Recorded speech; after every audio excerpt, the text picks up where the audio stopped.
joining of opens us to the life energy of the breath. So the breath is like breathing has been associated with taking in life energy, the prana, and that it's actually joining the awareness to the breathing that opens us to the receiving and the flow in and out of that life energy. And this is the word prana is in the Pali title of mindfulness of breathing, anapanasati. So mindfulness of breathing in and breathing out. And but that beautiful idea or experience of joining, the merging, the yoga of the breath with awareness, I think is something that it's been really kind of alive in me since I've heard it. So really just maybe tuning into that, we join our awareness with the breath.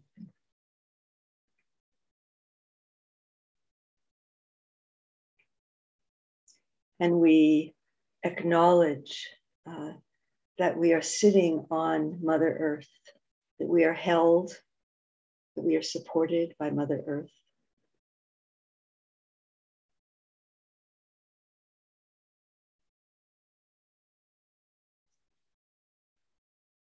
And acknowledging and honoring the historic and present presence and stewardship of the lands on Turtle Island with by the indigenous people who have lived throughout this land historically, and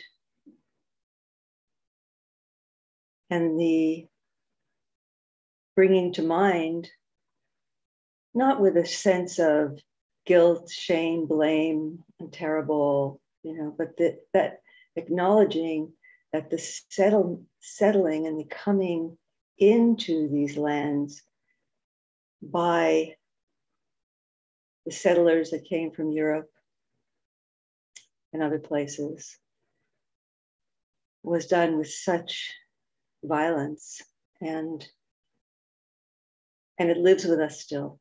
So the recognition that it lives with us still, and the injustice lives with us still. And what does that mean for us now? And how can we respond? How is it living in me? How is it living in you? How is it living in our neighbor? How is it living in our larger communities? And how can we respond to that? How can we bring truth and respect and love and justice in whatever ways we can in our lives to that, letting that be an open question for us.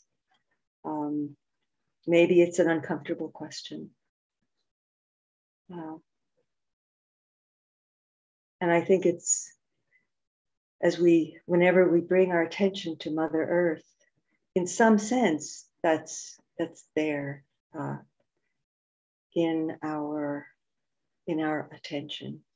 It's not always in the forefront, but it's part of what is the truth of that.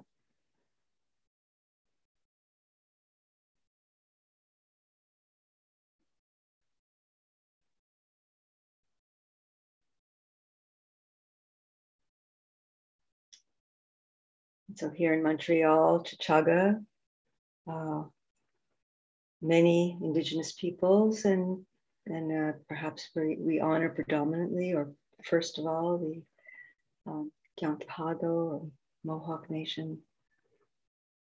And perhaps you can think about the Indigenous people that inhabited, stewarded the lands that you live on.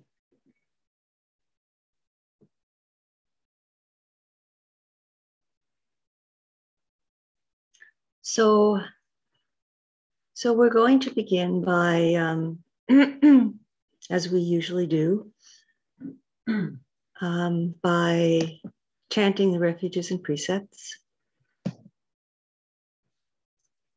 And I'm going to share that on the screen. Oops, that's the wrong. Let me.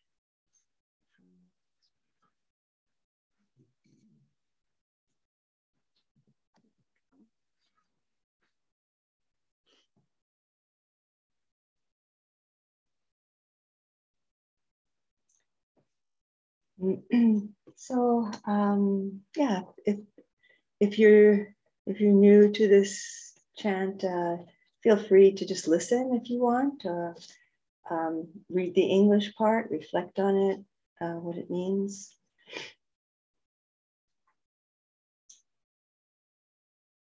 Namo tassa bhagavato arahato samma sambuddhassa. Namo tassa bhagavato arahato samma sambuddhassa. Namo tassa bhagavato arahato samma sambuddhassa. Buddhang saranang gacchami. Dhammang saranang gacchami. Sangham saranang gacchami. Tutiyampi Buddhang saranang gacchami. Tutiyampi Dhammang saranang gacchami. Tutiyampi Sangham saranang gacchami. Tatiyampi Buddhang saranang gacchami. Tatiyampi Dhammang saranang gacchami. Tatiyampi Sangham saranang gacchami.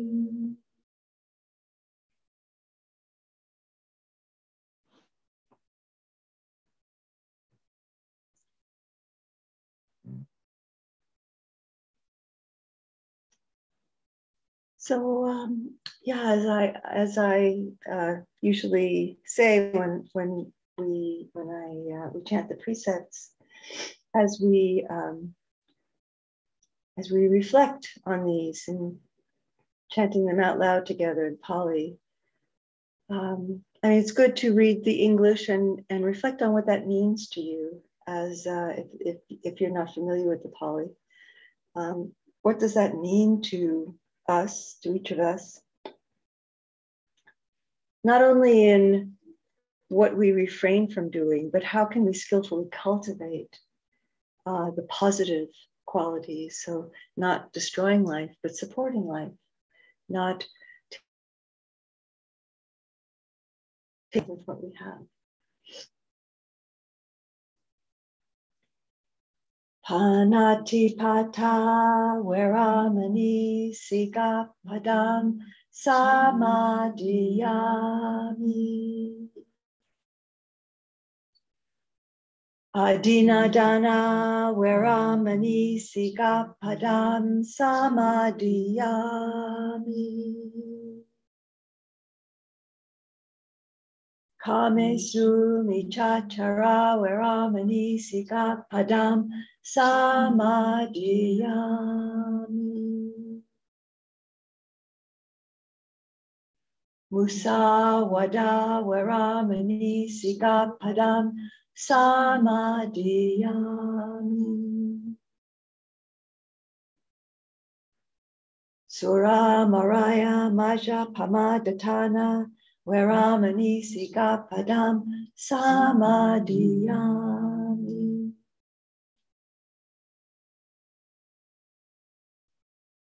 Idami silang maga falanya nasa pachayo hotu.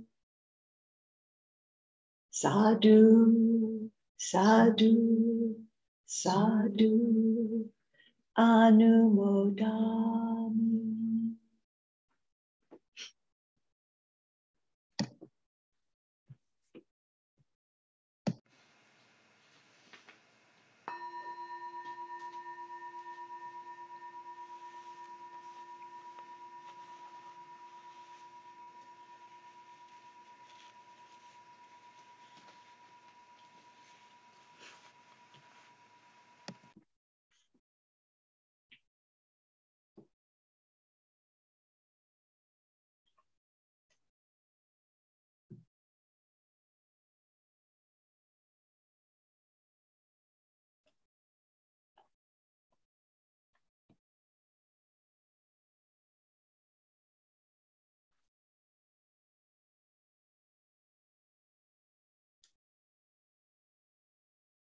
So I'm continuing to reflect on the Satipatthana Sutta, the four establishments of mindfulness. So this is a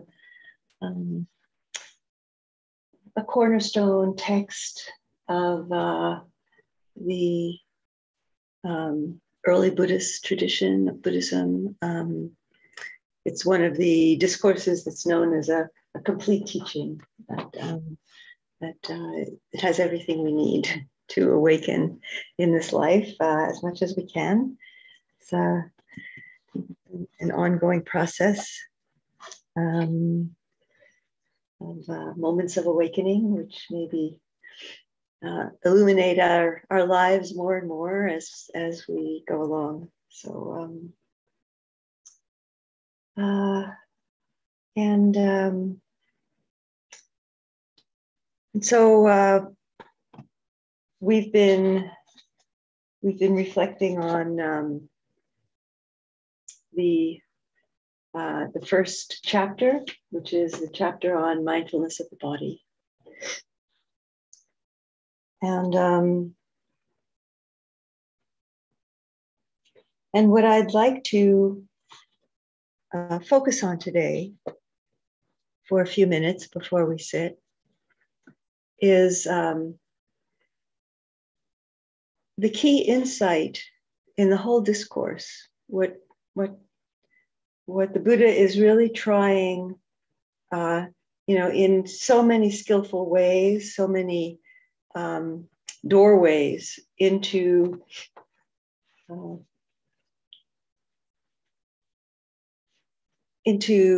realizing the truth of impermanence, of change. That change is the only constant, is the saying. That there is no moment that is not changing internally, externally, and both internally and externally as we enter our. The late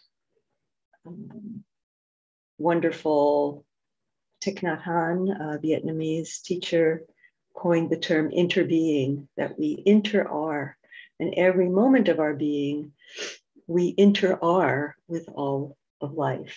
And so the change that's happening internally is not happening in some space which is separate from us. That, but how we understand our inner experience, the subjective experience of being, is unfolding in relationship, always in relationship, and the relationship goes both ways, internally. And the Buddha says this in the discourse. He as he's pointing out again and again different things to bring mindfulness to, such as the breathing and the posture that we're sitting in, the way that we're moving the body. So So the Buddha says to be mindful of this internally and then externally, which could be being aware that other people are breathing and other beings are breathing, and the trees are breathing, and the bumblebees are breathing, and all of the creatures are breathing, and we are breathing together. You could say that we're all being breathed, perhaps that life is breathing us together, and so that insight into into change, brings us also into an awareness of the unfolding change, and one of the phrases that the Buddha uses in the discourse in each of these focuses for mindfulness, such as the breath or the postures of the body, or the feelings that are arising, pleasant, unpleasant, or neutral, or the mental states that we are experiencing, that these are arising and they're passing away. And the Buddha says to be aware of them in their arising and in their passing away, and in both their arising and passing away. And so one of the things that we can notice is that, so say with a breath arises, but it keeps arising. And, say we could say that, just to simplify things, we could say that an inhalation is an arising and an exhalation is a passing away. Although we could say that the inhalation arises and passes away as it changes. So you get more complex, but let's just keep it simple and say that the inhalation is arising and the exhalation is a passing away. But every moment of the inhalation is a moment of change. So it's not like the arising is a continuous arising. And then there's a transitional moment of passing away, or where that transition arises and then passes away, and then there's an exhalation, and that is a continuous passing away. So there's a continuity of mindfulness of impermanence in each moment. And so this is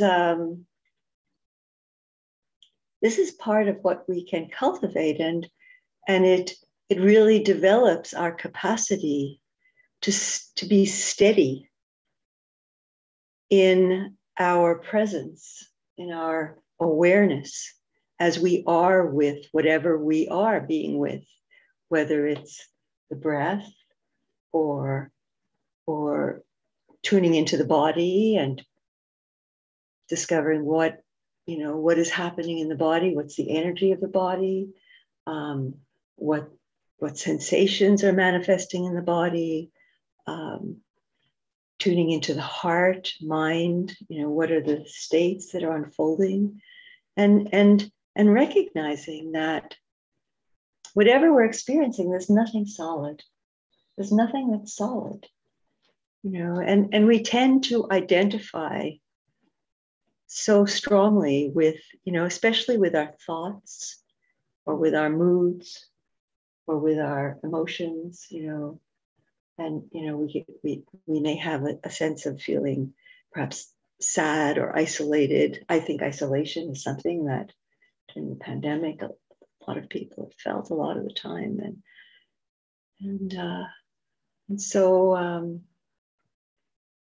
so when we can bring mindfulness to that experience and be present with it, be aware of it, to be with it in that space, or to allow it to. Language is so dualistic, and I'm kind of searching around to find words that, but there is a sense of that there's just a spaciousness of being, and that experience is unfolding within that space, which is a kind of description of mindfulness, that we're non-judgmental, that we're present, that we're accepting and kind with whatever experience is unfolding. And so we begin to see how it is unfolding, it's changing. And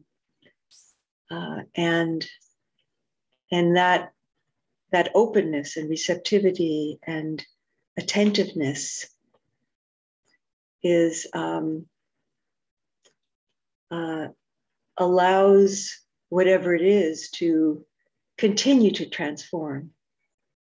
You know, when we solidify around something, whether it's a sensation, or could be an illness. You know, I went on Friday to this physiotherapist because I'm having osteoarthritis in my hips, and it's painful, and I'm trying to find ways to be with it, and to maybe develop different kinds of strength in the body to be with it, you know, without so much pain. And and he said, you know, we get a label of an illness and immediately we identify with it, you know. So and I said, wow, this young guy, he's so wise, you know. I realized, yeah, I've been doing that. I have osteoarthritis, you know, as I limp along on the street.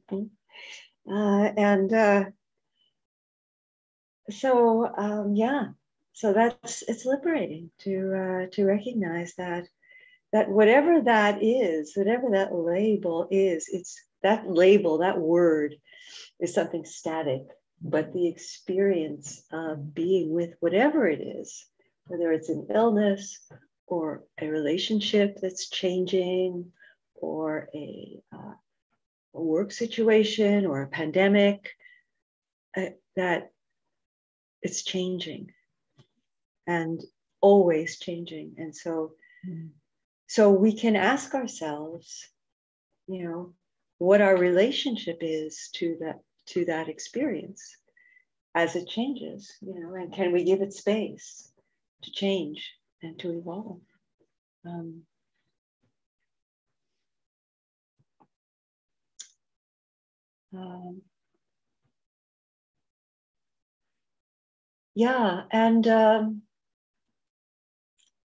And I was reading, you know, as I've mentioned to people, I think everybody knows. You haven't seen this book. It's called Satipatthana Meditation, a practice guide by Bhikkhu Analayo. And so I've been kind of looking through it as I prepare each week for our classes. And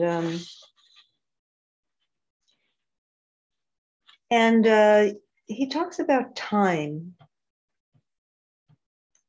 and our relationship to time, because that course is very pertinent to our understanding of impermanence, right?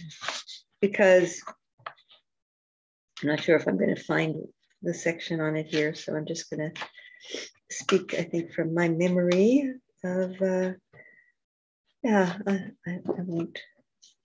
So time is a way that we conceptualize change. So this idea of time, and we break time up into segments, and those segments are in relationship to the earth and the moon and the sun and the rotation of the earth around the sun and the rotation of the earth on its axis in relation to the moon. And so these divisions into, equal parts, which don't quite come out equal. So we have, leap years and that kind of thing. And, it really makes time this mental construct, which is so abstract, that, and we believe in it. We believe that time is real, and we live by the clock, and we think about our days, and we think about how, what we have to do in a day, and if we don't get through our list, then we think that we haven't had a productive day, or we failed, or and so we really have kind of chained ourselves in I think, and I do it too. It's so prevalent in our society that we've chained ourselves to this construct of time. So really, time is a way of trying to quantify change and measure it. But of course we can't, because change, we have this idea that we can control time, that we can, fit ourselves into time, or we have all these different relationships to time, and it can become very obsessive. But we're not in control of change, right? We're not in control of the changes of our bodies, of the changes in the world, the unpredictability of events that happen, the different forces that drive behaviors. None of that are we in control of. I mean, to a certain extent, and so we can wake up to the energies and forces that drive us, skillfully or unskillfully. So towards more peace and well-being and happiness for ourselves and for the benefit of others, or toward more suffering and the infliction of suffering on others through our unskillful behaviors. So that's what we can wake up to, and we have then some choice around that. And that choice toward more peace and kindness and wisdom does have ripple effects in different ways that we engage in the world. But we don't know how those changes will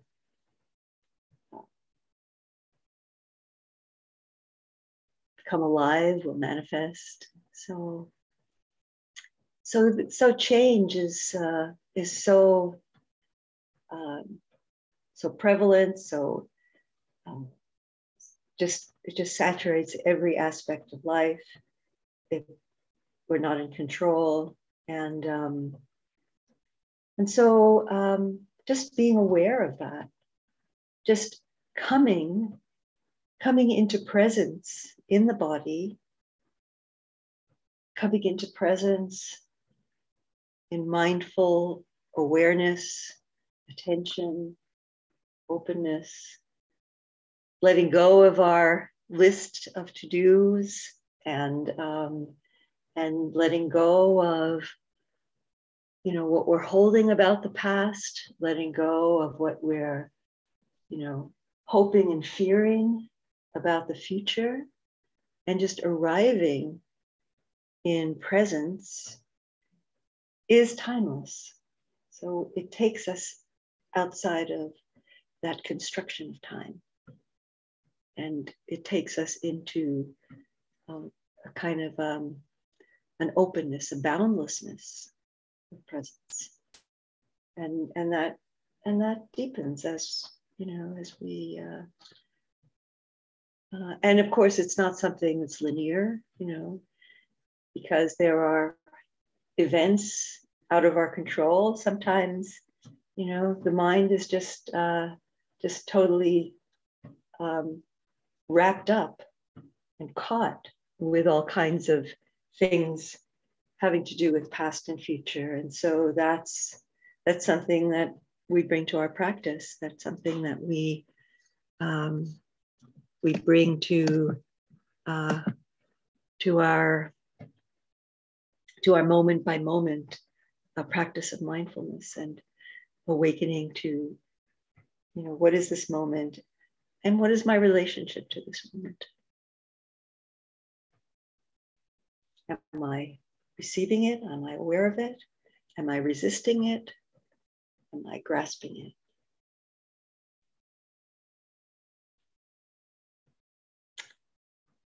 So let's sit together, and I invite you to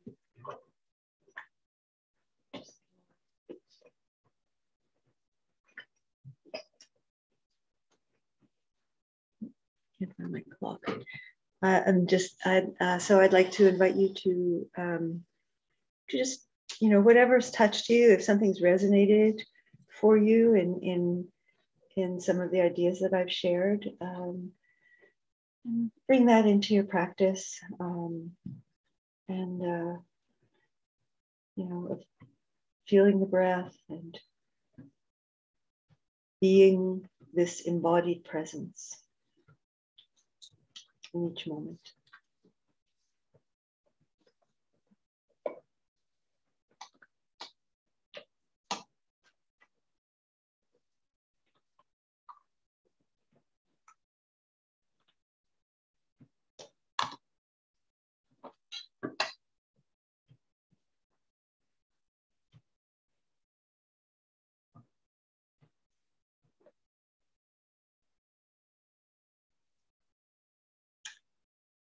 So finding your posture, your stance for meditation, whatever that is, sitting, standing, lying down.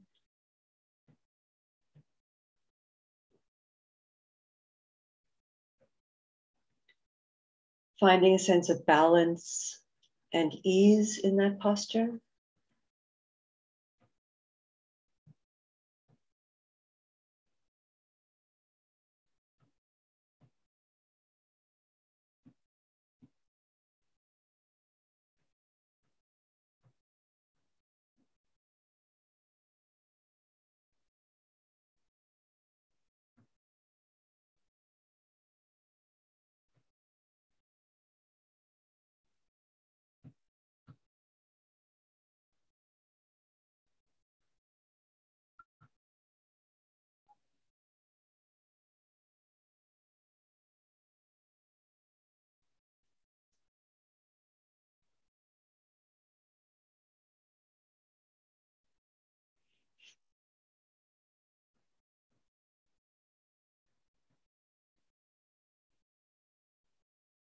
Perhaps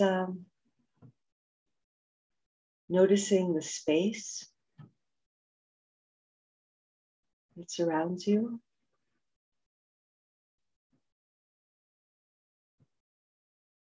And as you bring attention into the body, I invite you to explore experiencing the body also as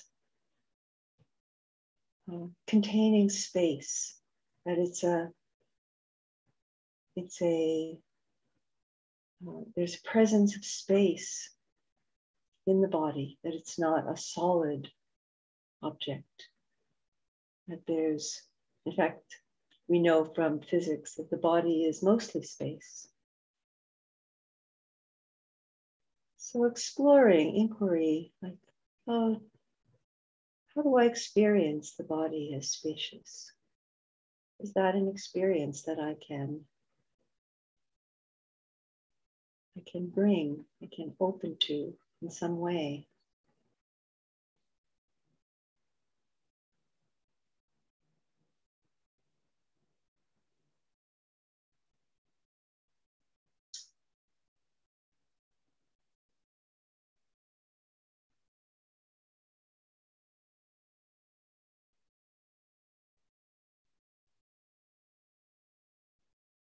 And aware of the space, both internally and externally.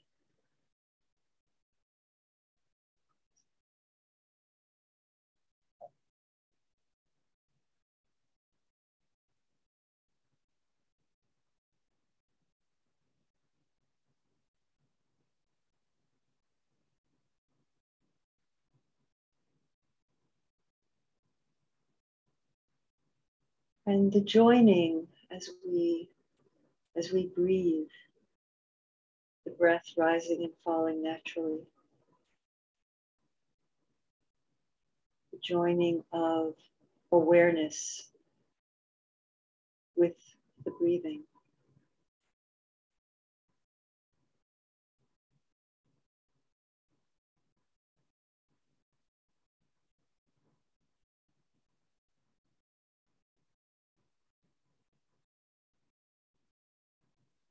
That our awareness can saturate each breath.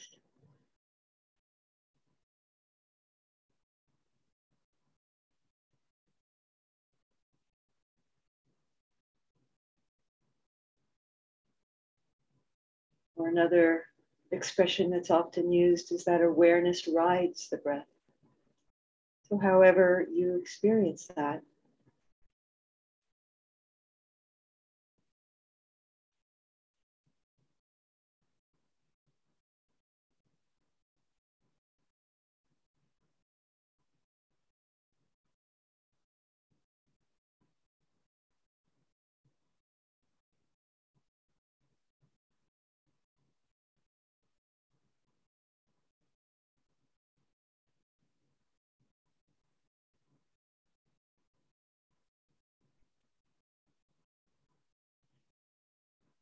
noticing where you feel the breath most distinctly.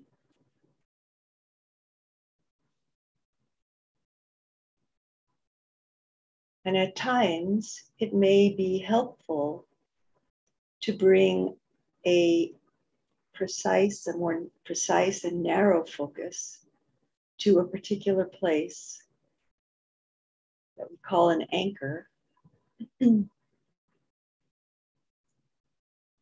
in the breathing.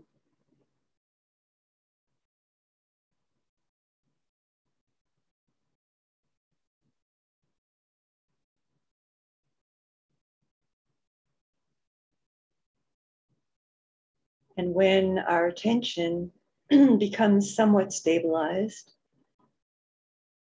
it's helpful to open up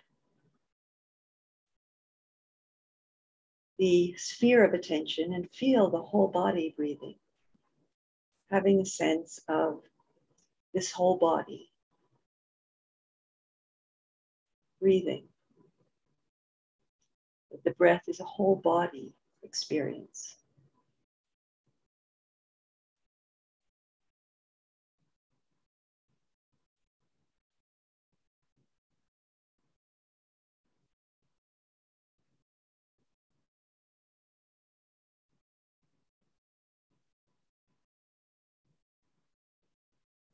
Analyo uses a metaphor to talk about this moving between a narrow and more open focus, as he uses the metaphor of an orchestra and soloist.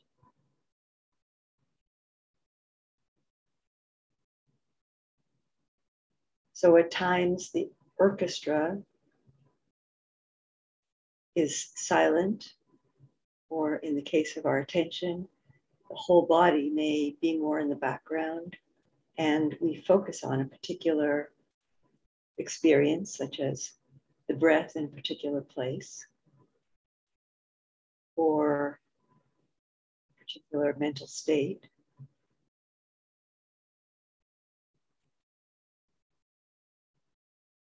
And then at other times, we open up and have a more open awareness,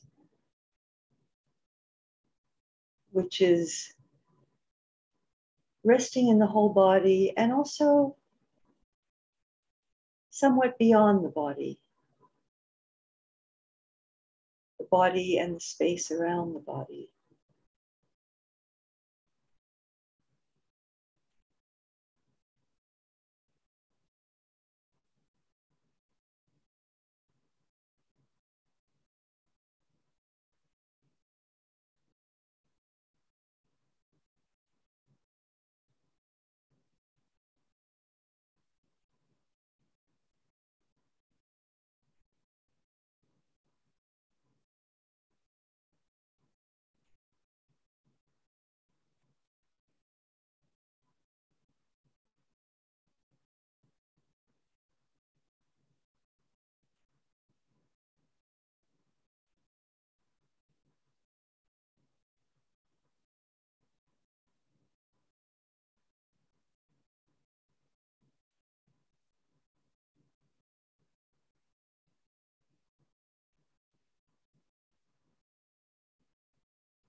Notice that there are thoughts that are coming and going.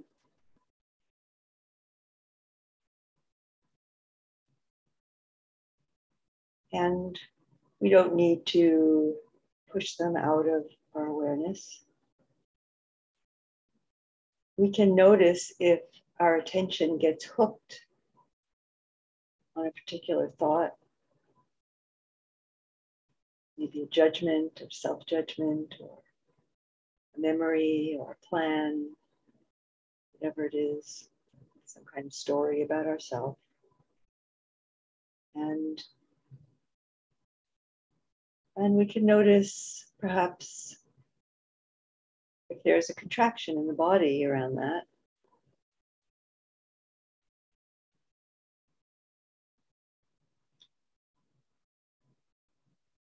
And bringing our attention to the body brings some insight into the interconnection of body, mind, heart. It also is a way of letting go of that mental rumination, papancha, and Pali. Just by shifting from the head to the body, it could be around the heart, it could be in the abdomen, or the whole body.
As you bring mindfulness to the whole body, if that's what you're doing,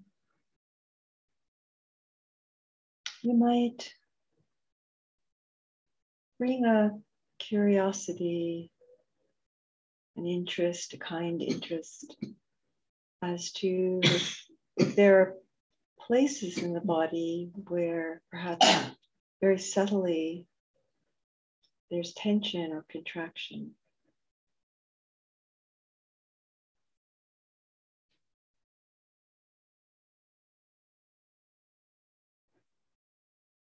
Perhaps in the throat or the chest, or even in the breath, in the breathing, sometimes habitually somewhere in the continuity of in-breath and out-breath, in-breathing and out-breathing.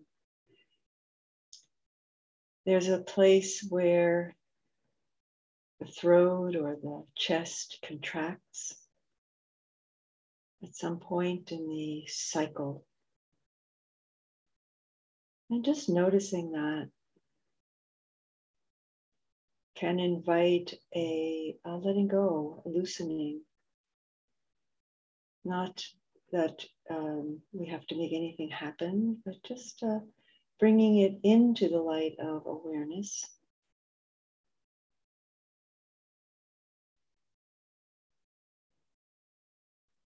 Can help to relax the body more and letting go of that place of contraction, which is in some way contracting around a sense of self.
This presence of mindfulness in the body,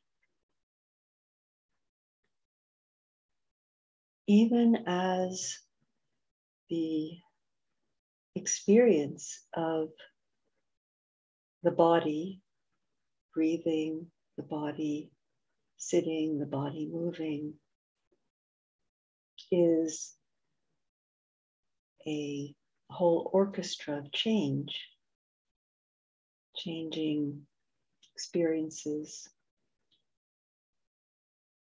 And at the same time, we find a stability of presence, a sense of home, a sense of being at home, that this is our resting place. We can come home to the body, come home to presence in the body.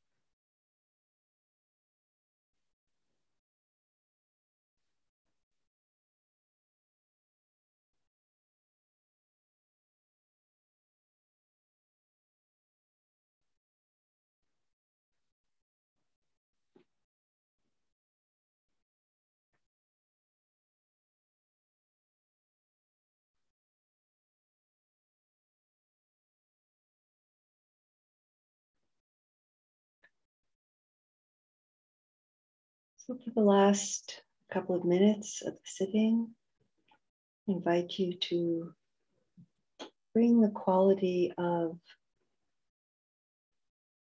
friendship, of loving kindness, of care, amour, metta, whatever word is evocative for you, to this body, this body, mind, heart.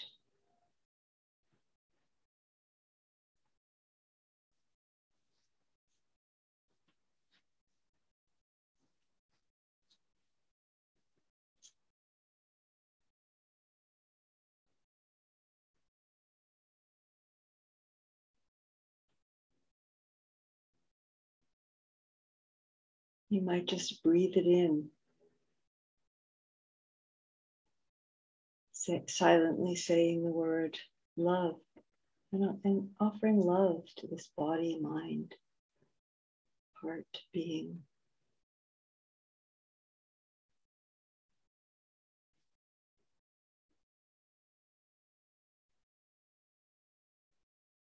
And if resistance arises or judgment, self-judgment arises, you can bring compassion to that.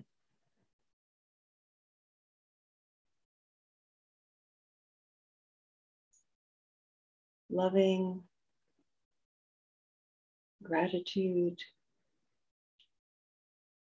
for this embodied being.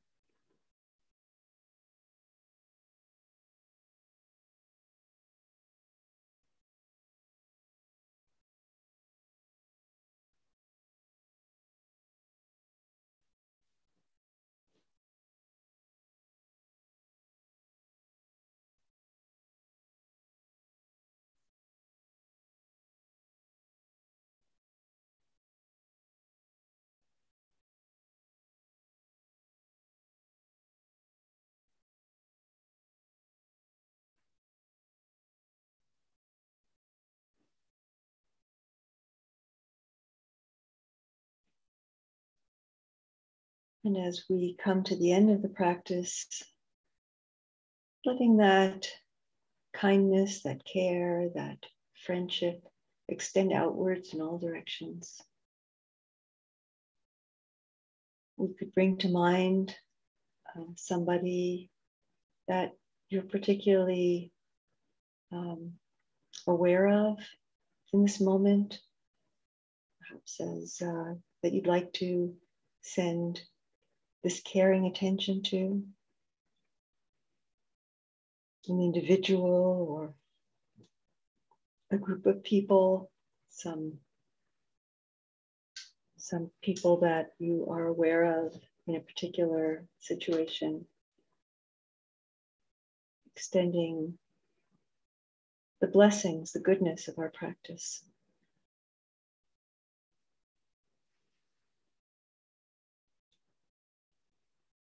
And so I'd like to offer a dedication.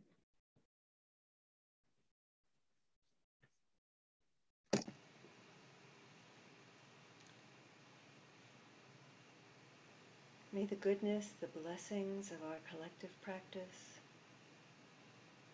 and our lives, the goodness of waking up in our lives, being kind in our lives, in very simple and ordinary ways. May all of this serve and support the happiness, well-being, and liberation of all beings.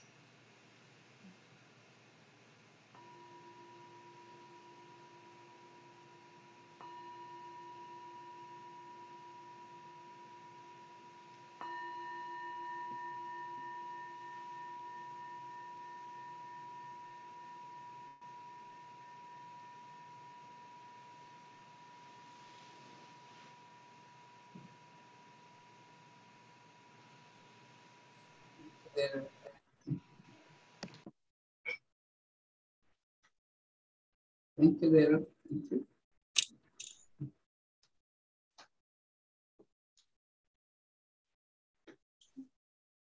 So please take a moment to release your posture. You can stand up, you can stretch.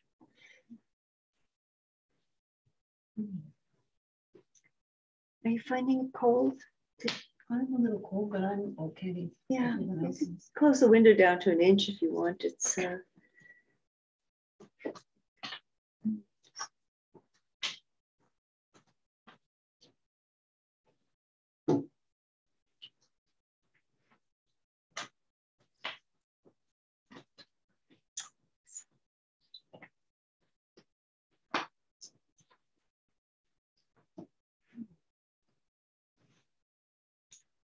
So we have some time for some reflection, some dialogue,